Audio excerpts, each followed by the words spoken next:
దేవుని నామానికి స్తోత్రం. హల్లెలూయా. ప్రభువైన యేసుక్రీస్తు నామంలో అందరికీ కూడా నా హృదయపూర్వకమైన వందనాలు.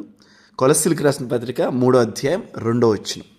పైనున్న వాటి మీదనే కానీ భూ సంబంధమైన వాటి మీద మనస్సు పెట్టకుడి.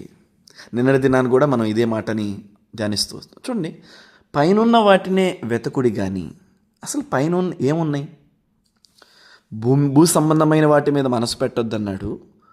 పైన వాటి మీదే మనసు పెట్టమన్నాడు. అసలు పైన ఏమున్నాయి చూడండి. బలము, సామర్థ్యము, మరి కండలు, ఇవన్నీ కూడా దావీదు అన్నలకు ఉన్నాయి. కృప దావీదుకు ఉంది. అంటే ఇప్పుడు పైన ఏముంది? కృప దొరుకుతుంది. నీ దేవుడైన యెహోవా యొద్ద నీకు కృప దొరుకుతుంది. సో కృప కావాలంటే నువ్వు పైనే వెతకాలి, భూమి మీద దొరకదు. యోసేపు అన్నలు కూడా చూడండి. యోసేపు కంటే అన్నిట్లో షార్పు, కానీ కృప యోసేపు మీద ఉంది. ఎందుకంటే ఆయన పైన దేవుణ్ణి సంతోషపెట్టడానికి ఇష్టపడ్డాడు. మరి పైన ఏముంది? కనికరం దొరుకుతుంది నీకు. హల్లెలూయా. దయ దొరుకుతుంది. ఆమేన్. ఇవి చాలా ఖరీదైనవండి. ఇవి ఎక్కడ భూమి మీద దొరకవు. యెహోవా అనుగ్రహం దొరుకుతుంది. ఇవన్నీ కూడా ఒకలాంటి పదాలుగా అనిపించినప్పటికీ వీటి వెనకాల చాలా గొప్ప అర్థంతో కూడిన విషయాలు ఉన్నాయి. చూడండి, మరి 120 సంస్థానాల్లో ఎంతోమంది స్త్రీలు ఉన్నారు. కానీ రాజు యొక్క అనుగ్రహం, రాజు యొక్క కటాక్షం ఎస్తేరు మీదే పడిందంటే ఎస్తేరు మీద ఏముందంటారు? అది ఎవరిచ్చిన అనుగ్రహం? 120 సంస్థానాల్లో అంతగా ఎస్తేరు కంటే అందగత్తెలు ఎవరు లేరా? ఉన్నారు. కానీ అనుగ్రహం, కటాక్షం, దేవుని కనికరం, ప్రైజ్ గాడ్, హల్లెలూయా, ఇవి ఎక్కడ దొరుకుతాయి అంటే ఇవి భూ సంబంధమైన అంగటిలోనో ఇంకెక్కడో దొరకవండి. ఇవి దేవుని సంతోషపెడుతూ, దేవుని యందు భయభక్తులు కలిగి ఉంటూ, దేవుని చిత్తమేంటి అని వెతికే వారి జీవితాల్లో మాత్రమే దేవుడు అనుగ్రహిస్తాడు.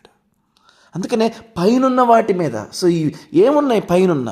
దేవుని దయ, దేవుని కనికరం, దేవుని అనుగ్రహం, దేవుని కటాక్షం, హల్లెలూయా, యెహోవా ఫేవర్, అది కదా కావాల్సింది. అందుకనే అన్నలందరూ మరి సమూయేలు ముందు నిలబడినప్పటికీ ఇతడు కాదని అందరూ రిజెక్ట్ చేయబడ్డారు. దావీదు వచ్చినప్పుడు ఇతడే నేను కోరుకున్నవాడని ఎంపిక చేయబడ్డాడు. ప్రైజ్ గాడ్, హల్లెలూయా. సో ఇప్పుడు విషయం గుర్తుపెట్టుకోవాలి. మనకంటే టాలెంట్ ఉండి, మనకంటే బలవంతులై ఉండి, మనకంటే జ్ఞానవంతులై ఉండి, మనకంటే చదువుకొని, వాళ్ళు మనకంటే డబ్బు కలిగి ఉండి, మనకంటే ఉన్నతమైన పొజిషన్లో ఉండి, ఏదైనా కానివ్వండి, బట్ ఒక్క దేవుని కనికరం మన జీవితాన్ని మార్చగలుగుతుంది. హల్లెలూయా. చూడండి, ఒక్క దేవుని కనికరం. Because everybody settled. దావీదు అన్నలు ఆల్రెడీ అందరూ సెటిల్ అయిపోయారు యుద్ధాల్లో, ఆ అపోస్టల్ సోల్జర్స్గా. బట్ దేవుని వాక్యం ఏం చెప్తా ఉంది? అసలు దేవుడు తీసుకెళ్ళి ఎక్కడ సెటిల్ చేశాడండి? దావీదుని సింహాసనం మీద సెటిల్ చేశాడు. కాకపోతే అందరికంటే లేట్గా సెటిల్ అయింది దావీదే. చూడండి, పైనున్న వాటి మీద వెతికే వ్యక్తుల జీవితాలు అందరికంటే ముందే సెటిల్ కావు. దేవుడు అందరికంటే పైగా దేవుడు సెటిల్ చేయడానికి కొన్నిసార్లు ఆలస్యం చేస్తూ ఉంటాడు. అయితే మన మనసు పైనున్న వాటి మీదే ఉంచాలి. మనుషులను మనం సంతోషపెట్టగోరేతమా మనం దేవుని దయను పొందుకోము. అందుకని భూ సంబంధమైన వాటి మీద నుంచి మన మనసును తొలగించుకొని పైనున్న ఆ దేవుని కనికరం, కటాక్షం, అనుగ్రహం మీద, ఆయన కృప మీద, ఆయన హస్తాలు ఉన్నాయి. ఆమేన్. ఆయన ఉన్నాడు. ఆయన మీద మన మనసు పెట్టుకుంటే ఆయన మనల్ని ఆశీర్వదిస్తాడు, ఆయన మనల్ని హెచ్చిస్తాడు. Amen. God bless you all.